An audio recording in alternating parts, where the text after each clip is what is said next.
Hey guys, welcome to my channel. I'm Simon from Scar Illustration, and I hope you're keeping well. Today I'm going to talk about a recent master study and why I think they are a valuable tool for learning. Let's dive in. Lately I've been feeling that my work is somehow lacking. The lighting, gestures, and brushwork were all starting to look a bit tired. So I decided to do a master study to change things up a bit. And not just any master study, but a study of a painting by an artist who is arguably still the best digital painter in the world, Craig Mullins. Now I decided to do a master study of Craig's work for a couple of reasons. The first being that his work is radically different from mine, and I knew I'd be able to learn a ton of things. And the second is that a lot of my work tends to be really tight with lots of details, and I'd like to move towards a more painterly and looser style with my own work. As you can see, I started with a basic line drawing so as to get the proportions correct. But before I started that, I made sure that my canvas was the exact same dimensions as the painting that I was working from. This makes it much easier to get all the measurements somewhat in the same ballpark. I always think it's a good idea to choose an artist that you really gel with when doing studies such as this, especially if you're going to be doing a full study, which can take anywhere from 6 to 20 plus hours to complete. Which is another reason why I chose to do a study of a Craig Mullins painting. The goal with master studies is to really try to understand the painting as a whole, and at least some of the decisions that the artist made when they created the original. The techniques, colors, composition, proportions, and brushwork, so that you can then translate some of those elements into your own paintings. I always take my time when creating studies like this so that I can get the most out of them, with an emphasis on accuracy rather than speed. As you're doing these primarily for yourself, there's no need to crank through the study at breakneck speed.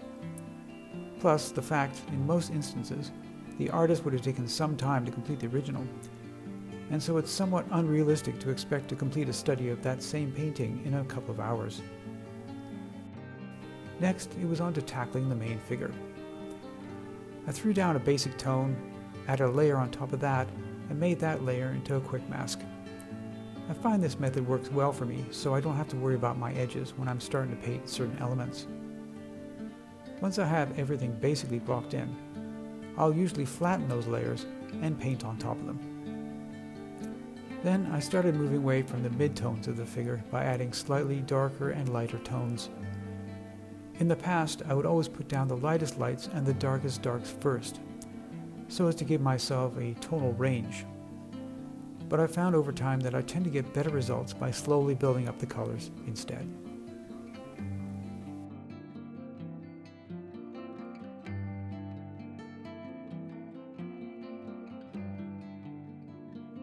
Over the last few years, I haven't really made the time to do that many master studies. But when I do, I always learn something useful, be it color choices, textural effects, or simply how to paint particular elements a bit better, which I then subconsciously add to my own work. Another reason why I think that doing these types of studies is important is that it increases your visual vocabulary, so that you can more easily problem-solve aspects of your own work, and/or come up with ideas and concepts that you might not have before doing the study. Artists have been creating master studies for centuries, and for good reason. They're a great way to improve at a relatively fast pace. They also allow you to concentrate on specific things such as rocks or anatomy, without having to worry about composition, lighting, and a whole host of other things that you have to think about when you're creating something from scratch.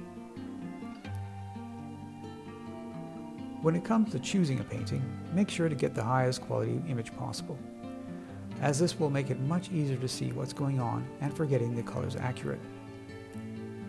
If you're doing a study of a traditional painting, I'd also recommend trying to see that painting in life if possible.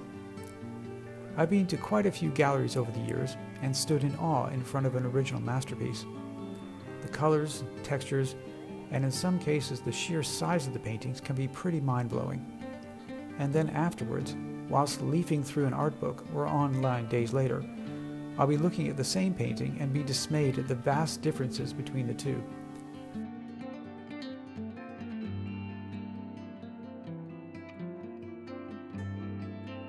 So with this study, I really wanted to get into the brushwork and expressiveness of the piece, as that's one of the things that I really admire about Craig's work.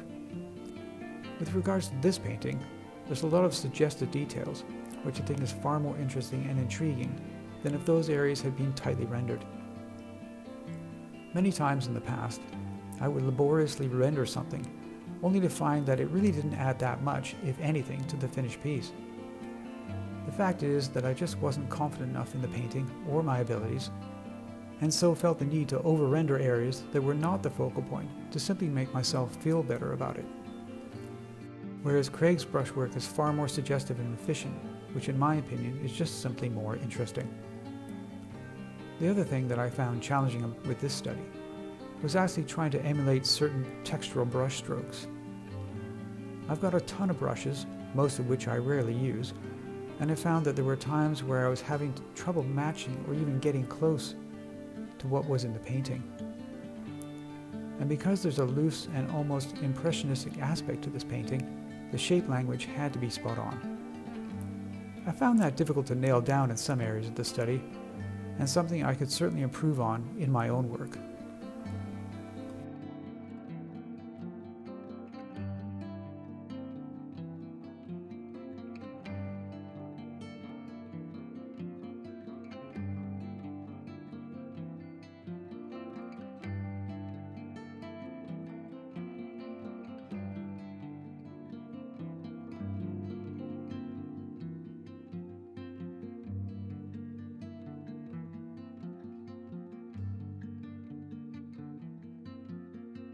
Once I'd gotten everything in the relatively right place, it was time to start working on the subtleties of the piece.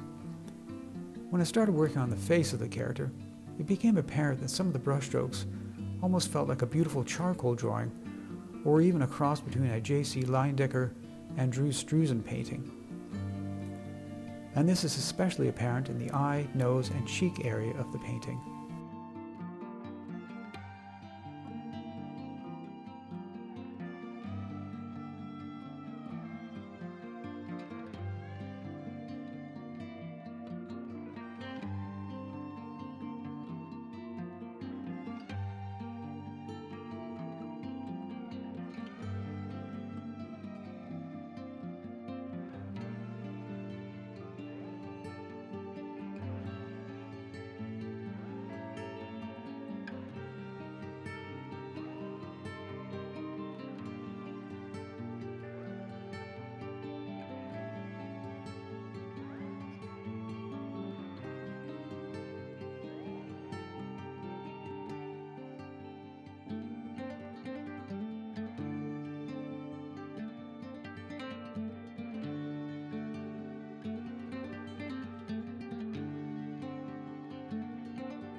I was also trying to get some of the same textures that the original piece has by using a variety of different texture brushes, as I really like that aspect of Craig's work, and I like to include more of in my own paintings. Creating this study was really challenging, but fun and informative at the same time. It's great seeing how Craig handles certain aspects of the painting and how he describes light. I particularly enjoyed trying to emulate the impressionistic handling of the character's costume, as well as all the textural effects that Craig employs in his work. Hopefully this painterly and expressive style will translate into more of my own work down the road.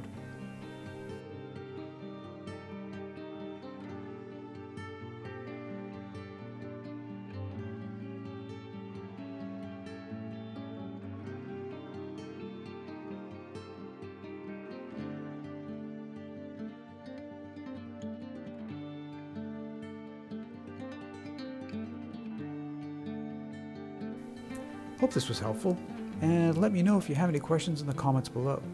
Please consider liking this video and subscribe to my channel. Have a good one, and keep on painting.